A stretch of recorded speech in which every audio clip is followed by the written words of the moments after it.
दुनिया बहुत अच्छी है, बहुत खूबसूरत दुनिया है और हर लोग, आप अगर किसी को पॉजिटिव देखेंगे ना तो हर इंसान अच्छे लगेंगे। आप मुझे मुन्ना जी हैं, आप पहली बार मिले, आपका स्माइल करने का तरीका, बात करने का तरीका, और जब सुने कि ऐसे गांव से बिलोंग करके आप आ रहे हैं जहाँ पे एजुकेशन है ही नहीं, तो लगा कि नहीं तो बहुत अच्छा काम कर रहे हैं।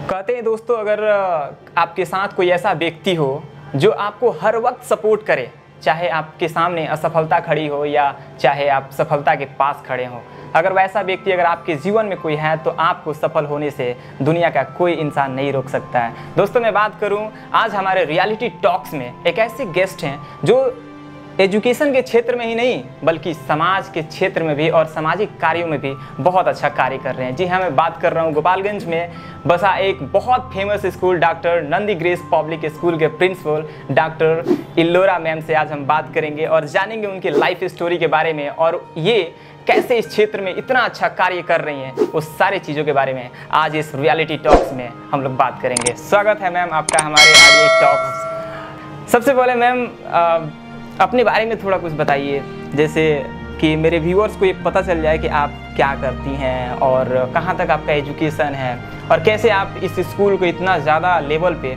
इतने बड़े लेवल पर रन करा रही हैं। सबसे पहले तो मैं अपना इंट्रोडक्शन दे दूं कि मेरा नाम डॉक्टर इल्लोरा नंदी है और मैं doctor Nandi grace English school की प्रिंसिपल भी हूँ और ओनर भी हूँ।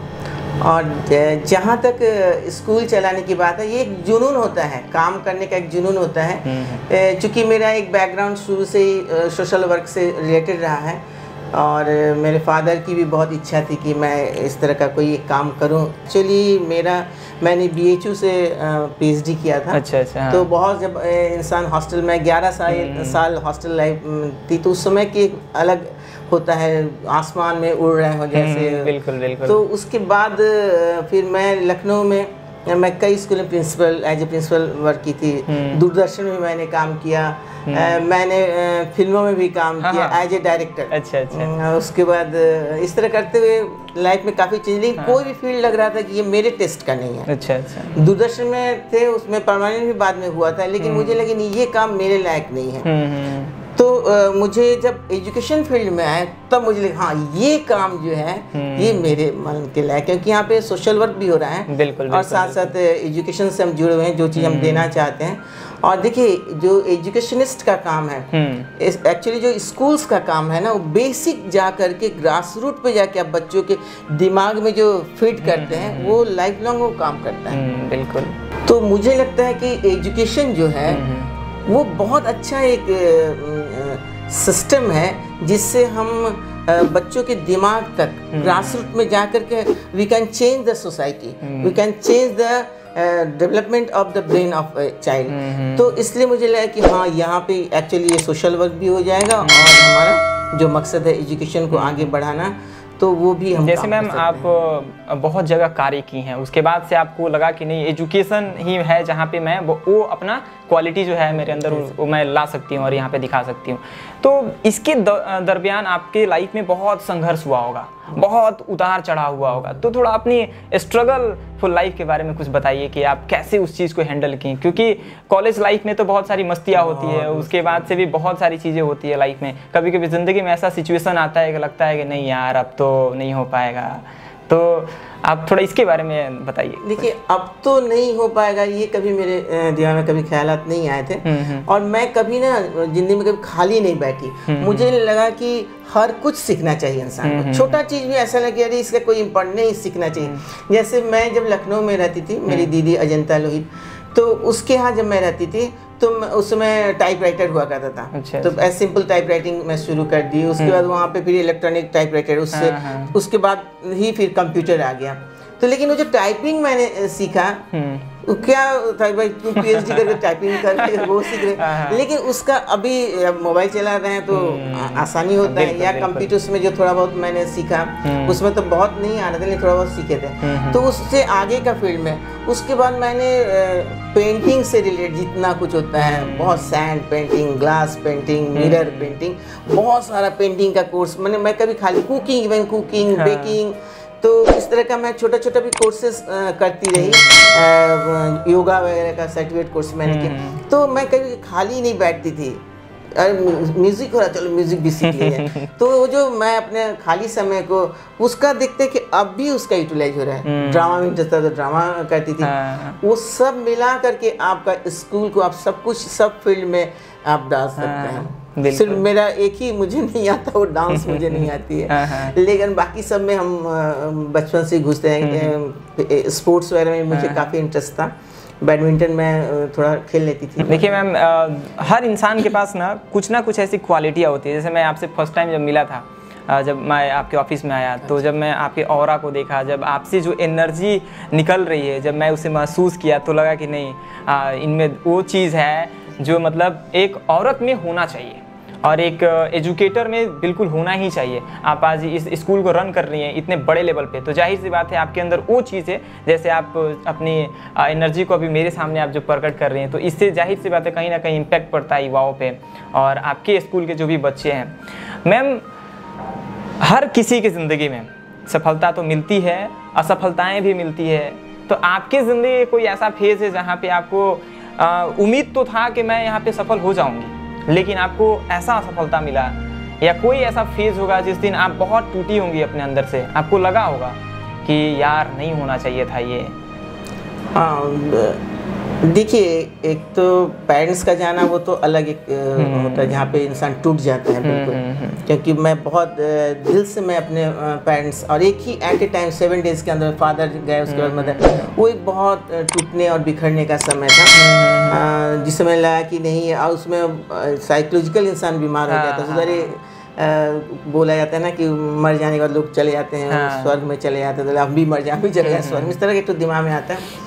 इसके अलावा वो तो पर्सनल हो गया, इसके अलावा स्कूल से रिलेटेड एक बार मैं टूटी हूँ। अच्छा। और मुझे लगा कि नहीं, मैं फेल्योर हूँ, लेकिन मुझे लगा कि मुझे कम बैक करना होगा।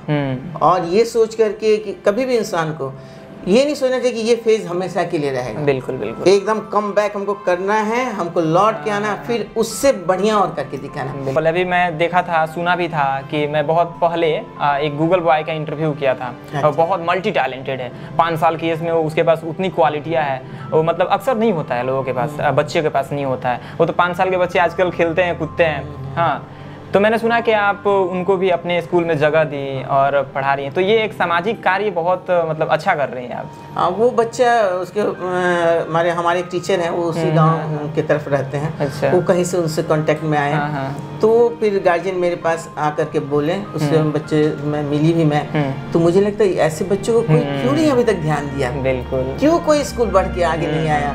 हमने एकदम लाइए, मैं उसका फ्री ऑफ एडमिशन, वो सब तो अलग चीज़ है, वो तो मेरे हाथ का फ्री ऑफ कॉस्ट वो पढ़ेगा यहाँ पे, जब तक मेरा जिस क्लास तक स्कूल है उस क्लास तक, आगे भी अगर उसको पढ़ने का देखे एकदम वो उसी ये में है, तो मैं आगे भी उसको अपने तरफ से पढ़ाऊंगी और जो भी करना चाहे। और इतना अच्छा लड़का तो नेचुरली वो अच्छा, ऑब्वियसली वो बहुत अच्छा करेगा आगे जाकर। और सबसे बड़ी चीज़ है कि वो एक गरीब परिवार से बिलोंग करता है, बहुत गरीब से, और उनके पिताजी उसको पढ़ाकर उतना मतलब चीज उसके अंदर डाले हैं। तो ये साइकिल से बोलते, मैं साइकिल पे उसको बैठा के और फिर चलते चलते मैं उससे पूछता रहता, उसको याद कराता रहता हूँ, चलते फिरते। ये वही कहा गया ना कि एजुकेशन कोई जगह नहीं, मतलब उसका एक जगह नहीं बनाया गया कि आपको एजुकेशन यहीं से मिल सकता है, आप जहाँ भी है वहाँ से सीख सकते हैं। तो मैम, इसको आप कैसे देखती हैं? जैसे आजकल के बहुत ऐसे बच्चे हैं जिनके लाइफ में एजुकेशन का गैप होते जा रहा है ना, किसी ना किसी कारणवश, उसमें बहुत सारी कारण हो जा रही हैं। जैसे कि कई बार ये होता है कि माँ बाप के पास पैसे नहीं हैं, तो अफोर्ड नहीं करा पा रहे हैं, बहुत अच्छे कॉलेजेस में एडमिशन नहीं करा पा रहे हैं। और बहुत ऐसे बच्चे ये हैं कि उनके माँ बाप तो पढ़ाना चाहते हैं, लेकिन वो रास्ते से डाइवर्ट हो चुके हैं, वो नहीं जा पा रहे, उस चीज़ को नहीं समझ पा रहे। तो ये एजुकेशन का गैप जो है, तो देखिए, ये तो सिस्टम की गड़बड़ी है। हाँ। यहाँ पे हमारा सिस्टम फेलियर है। अदर कंट्रीज में बच्चा पैदा हुआ, वहाँ बच्चे का एजुकेशन वो गवर्नमेंट पे, उसका गवर्नमेंट उठाती है। माँ बाप थोड़ी सोचते हैं, माँ बाप अपना काम करते हैं, पैसा कमाते हैं, देख रेख करते हैं, लेकिन जहाँ बच्चे को पढ़ाना है, जहाँ तक वो गवर्नमेंट पढ़ाती है, तो माँ बाप को चिंता ही नहीं, तो बच्चा पढ़ ही लेता है। और जो नहीं पढ़ा, एकदम कुछ नहीं किया, उसको भी गवर्नमेंट उसको स्टाइपेंड देती है, स्टाइपेंड के दे करके उसको मैंने अपना इतना देती है कि वो अपना खाना खा पी करके रह सकता है। तो हमारे यहाँ चूँकि ये सिस्टम नहीं है। अब जो बहुत गरीब माँ बाप हैं, तो गरीबी के पीछे देखिए एक सबसे बड़ा कारण है कि अशिक्षा। अगर आप शिक्षित हैं, अगर आप अशिक्षित भी हैं, तो आपके पास तो फिजिकल लेबर आप कर सकते हैं ना, बिल्कुल फिजिकल लेबर करके। और लेकिन उनके पास ये एजुकेशन नहीं है। वो सोचते हैं कि जितना हम बच्चा पैदा करेंगे वो हमारा एक इकोनॉमिकली हम स्ट्रांग होंगे, मतलब वो उतना कमाएगा, घर में पैसा है। तो वो क्या, बच्चा अभी 10 साल 12 साल का हुआ उसको कमाने में लगा देते हैं, बिल्कुल उसको पढ़ने नहीं देंगे, नहीं तुम कमाओ। और छोटा बच्चा, कौन बच्चा है, मैक्सिमम बच्चे पढ़ना नहीं चाहते हैं। 2-4 ही 1% ही बच्चा होता है जो खुद चाहता है कि हाँ हम पढ़ें। या तो डर से पढ़ना, एग्जामिनेशन के डर से पढ़ना, या पेरेंट्स से प्रेशर पढ़ना, टीचर के प्रेशर पढ़ना, वो अलग चीज़ है। लेकिन अंदर से दिल से जो इच्छा है वो 1% बच्चे के ही होता है। तो अगर हम लोग, तो फिर 1 ही % को तो नहीं लेके, हमको तो सबको लेके चलना है। बिल्कुल। तो वैसे जो जिनके पास पैसे नहीं हैं, तो वो इसलिए अपने बच्चों को पढ़ने से रोक देते हैं कि जाओ तुम कमाओ। उन लोगों के लिए कमाना, शादी करना, बस इतना ही उनकी जिंदगी। अब आपके लाइफ में कोई ऐसा तो एक इंटरेस्टिंग मोमेंट होगा जहाँ पे लगा होगा कि मुझे यही चाहिए था और मिल गया, ऐसा तो कुछ होगा जरूर। वो तो स्विट्जरलैंड स्विट्जरलैंड तो बहुत खूबसूरत है। एनर्जी की जो मैं बात कर रहा हूँ हमेशा, और हर बार जो मैं एनर्जी की बात कर रहा हूँ, ये जब आपके लाइफ में जो पल आया होगा, चाहे आप वो स्विट्जरलैंड हो चाहे कहीं भी, जो आपको चाहिए था वो मिला, उस वक्त आपके अंदर से क्या मतलब महसूस हुआ था, कैसा लगा था आपको कि यार मजा आ गया एकदम? कभी भी कोई सेटिस्फेक्शन अगर आपको फुल हो गया कि हम आई एम सेटिस्फाइड, तो फिर आप आगे नहीं बढ़े हैं। कुछ तो उसमें डिससेटिस्फेक्शन होना चाहिए, तभी आपको और है कि नहीं अरे मेरा तो ये काम छूटा हुआ। आप जैसे बोल रहे हैं ना कि स्कूल का ही जिस दिन एज ए प्रिंसिपल या मैं स्पीच देती हूँ, बाहर जाते हैं लोग, इंट्रोड्यूस कराते हैं, इनॉग्रेशन कराते हैं। मैं यहाँ पे जुवेनाइल जस्टिस बोर्ड की भी मेंबर रही थी, तो वहाँ पे जाना और जजेस से मिलना, यहाँ के डिस्ट्रिक्ट जज से मिलना, फिर उन लोगों का सेमिनार अटेंड करना, सेमिनार में बोलने का मौका देना, एकदम नहीं आपको बोलना ही है, और वहाँ पे अपना स्पीच दे करके जो एक प्राउड फील होता था कि चलो मैं बोल रही हूँ। तो वो सब चीज़ तो एक बहुत मायने रखता है। लेकिन स्कूल का लीजिए तो बहुत प्राउड फील तो होता ही है कि चलो मैं कुछ तो बच्चों को मैं कुछ तो अच्छा काम कर रही हूँ, तभी मेरे पास इतने बच्चे भी हैं। बिल्कुल। मैम एक चीज़, मैं एक छोटा सा एग्जांपल लेता हूँ। जैसे हम लोग कभी रास्ते पे चल रहे होते हैं और कोई होता है ना, जैसे जिसके पास कपड़े नहीं है, जिसके पास खाने के लिए पैसे नहीं है, वो लोग पैसे मांगते हैं, या कोई पेन बेच रहा है, कोई फूल बेच रहा है, या बैलून बेच रहा है, कुछ मतलब छोटा सा कार्य करके। तो वहाँ पे अगर कोई मांगता है, अगर हमारे पास उतना नहीं है कि हम उतना नहीं दे सकते हैं, लेकिन अगर 5 रुपया भी हम दे दें तो लगता है कि अंदर से खुशी मतलब महसूस होती है। तो कहीं ना कहीं एक समाज के लिए जो व्यक्ति कुछ करता है, उसके अंदर जाहिर सी बात है कुछ ना ऐसा होता है ना, उसके अंदर वो फीलिंग होती है, वो एनर्जी होती है कि नहीं मुझे समाज के लिए कुछ करना है, तो उसका एक ऑरा ही कुछ अलग होता है। तो आप समाज के लिए जो जैसे कार्य कर रहे हैं, आप कैसा मतलब उसको हैंडल करती हैं? आपको लगता है कि मतलब आपके सामाजिक कार्य से आपकी ह्यूमन लाइफ पे, आपकी जो व्यक्तित्व है उस पर कुछ इम्पैक्ट पड़ता है?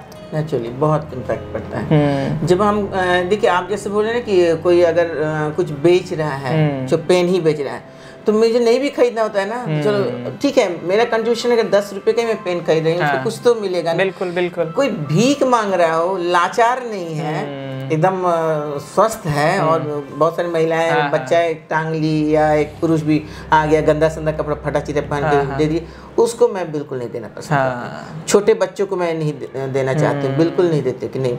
वही छोटा बच्चा आके गुब्बारा ले आता है, लेकिन फिर भी मुझे लगता है ये भी पैसा है कमाने का उसका तरीका, लेकिन फिर भी हो सकता है उसका इकोनॉमिक कंडीशन बहुत खराब हो, तो बोलता है कि हम 6th में पढ़ते हैं, 5th में पढ़ते हैं, इस तरह करके।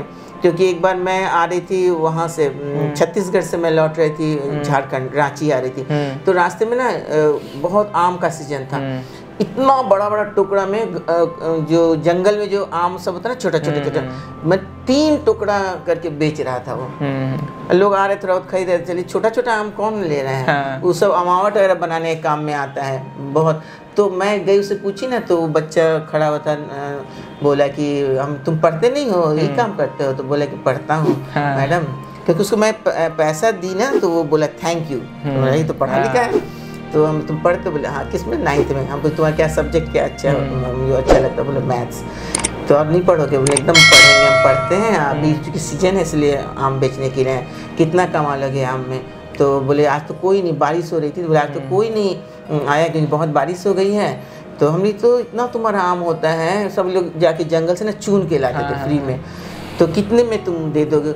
आप विश्वास नहीं कीजिएगा, वो बोला कि 50-50 रुपये में आप टुकड़ा ले लो। हाँ हम 50-50 रुपये में हम लोग करेंगे क्या? मुझे फिर यहाँ आना था नेक्स्ट डे ही, तो फिर हम चलो इसका बिक तो जाएगा, हम पूरा उसका तीनों टुकड़ा ले लिए और प्लस उसको 50 रुपीज़ एक्स्ट्रा दिए कि लो अब ये इसका तुम पेन खरीद लेना, इस पेन से पढ़ना और एग्जाम में उसी पेन से तुम देना। मैम थोड़ा सा स्पिरिचुअल टॉक्स करते हैं। दुनिया को हम लोग जैसे देखते हैं, हम वही देखते हैं जो हम हैं। अगर हम बुरे हैं तो हम बोलते हैं कि दुनिया ऐसी है, ये है, वो है। आप जिस नज़रिए से अगर दुनिया को देखती हैं, आपके लिए दुनिया वैसे ही है। आप बुरे नज़र से देखेंगे तो दुनिया बुरी है, अच्छे नज़र से देखती हैं तो दुनिया अच्छी है। आप किस नज़रों से देखती हैं दुनिया को? और ये चीज़ ज़रूर मेंशन कीजिए इसमें कि जो जहाँ पे हम लोग रहते हैं, यहाँ लोगों को लोगों से ज़्यादा मतलब होता है। हम क्या कर रहे हैं, क्या नहीं कर रहे हैं, इसको लेकर लोग परेशान हैं। मेरे अगल बगल वाले परेशान हैं कि देखो ये कर रहा है और टांग खींचने में लगे हुए हैं। थोड़ा इसको विस्तार रूप से थोड़ा बताइए। देखिए,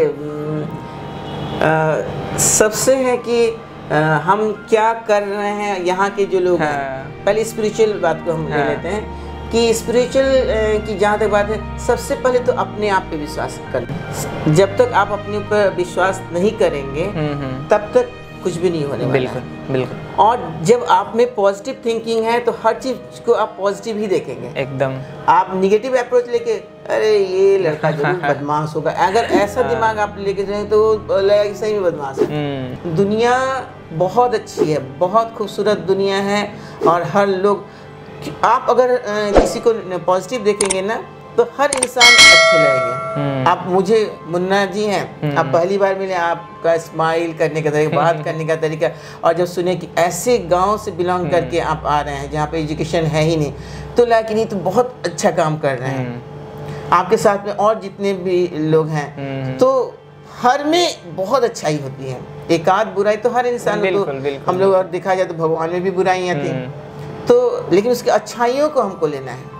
बुराइयों से बुराई है ठीक है, और किसी को जब मानने लगते हैं, प्यार करने लगते हैं, उसको चाहने लगते हैं, उसको सम्मान देने लगते हैं, तो उसको उसकी अच्छाइयों के साथ में उसको बुराइयों को भी आत्मसात करना हो, तभी वो अच्छा लगेगा। तो आप हमें वैसे लोगों के लिए क्या कहती है जो मतलब लगे रहते हैं कि इसका टांग खींच तो आगे ना बढ़े, क्रिटिसाइज करते हैं, डेमोलाइज करते हैं वो लोग।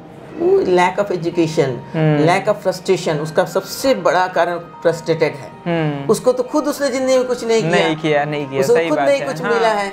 अब जो करेगा तो उसको तो, अब मैं ही हूँ तो आपके मेरे भी बहुत टांग खींचने वाले हैं, इसको कैसे कुछ किया जाए। वो क्या स्कूल चलाएगी, महिला है क्या स्कूल चलाए, तो बहुत है कि महिलाएं हैं तो क्या करेगी, कुछ नहीं करेगी, उसका खत्म है, फेलियर है। तो बोलने दीजिए, बुरा तो लगता है, जो बोलता है बुरा लगता है उस समय के लिए, नहीं तुम नहीं तो और आपको कंसर्न, जब आपको ये होता है ना लेग पुलिंग कर रहा है तो ठीक है, अब तो इसी क्षेत्र में हम तुमको करके देंगे तो आपको और पॉजिटिव एनर्जी देगा। बिल्कुल बिल्कुल, करो तुम मेरा टांग, जीद होनी चाहिए अंदर से एकदम। और बहुत लोगों के बातों पे कान नहीं देना चाहिए। बोलो तुम क्या मतलब है, कोई बोल रहा है अरे ये सब बात हमसे मत बोलो, थोड़ा तो तकलीफ होती है ना, नहीं बोलो।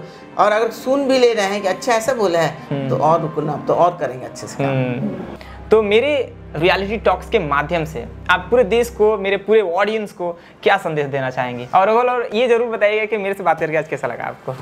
देखिए ऑब्वियसली आपको फर्स्ट डे मैं मिली थी उस दिन ही बहुत अच्छा लगा था, तभी मैं आपसे, वैसे मैं बहुत ज़्यादा इस तरह का इंटरव्यू वगैरह देना मुझे उतना नहीं, कि मैं आपसे पहले ही दिन बोला कि मैं कोई सोशल वर्क करके और नहीं चाहती उसको बहुत सबसे ढिंडोरा पीटूं, लेकिन आपसे बातों में एक विश्वास झलका और मुझे लगा कि आप जैसे बच्चों को, जो युवा वर्ग जिस क्षेत्र में भी आ रहे हैं, not only in this field, जिस फील्ड में भी आप जा रहे हैं, आप लोग को सपोर्ट होना चाहिए। हम जैसे लोग जो हैं बड़े हैं तो हम लोग को सपोर्ट करना चाहिए। मुझे लगा कि जिस रिमोट एरिया से आप आ रहे हैं वहाँ पे एक अच्छा संदेश जाएगा कि हाँ अच्छे काम का नतीजा तो अच्छा होता ही है। बिल्कुल। अच्छे काम के लिए हर लोग सपोर्टिव भी रहते हैं। तो इसलिए मैं सोची कि नहीं, मुझे बोलना चाहिए, मुझे करना चाहिए। मैं आपको मना कर रही थी उस दिन, लेकिन फिर मुझे लगा कि नहीं, मुझे करना चाहिए। और आप जैसे बच्चे जो इतने, कहाँ से हैं ना आप? इधर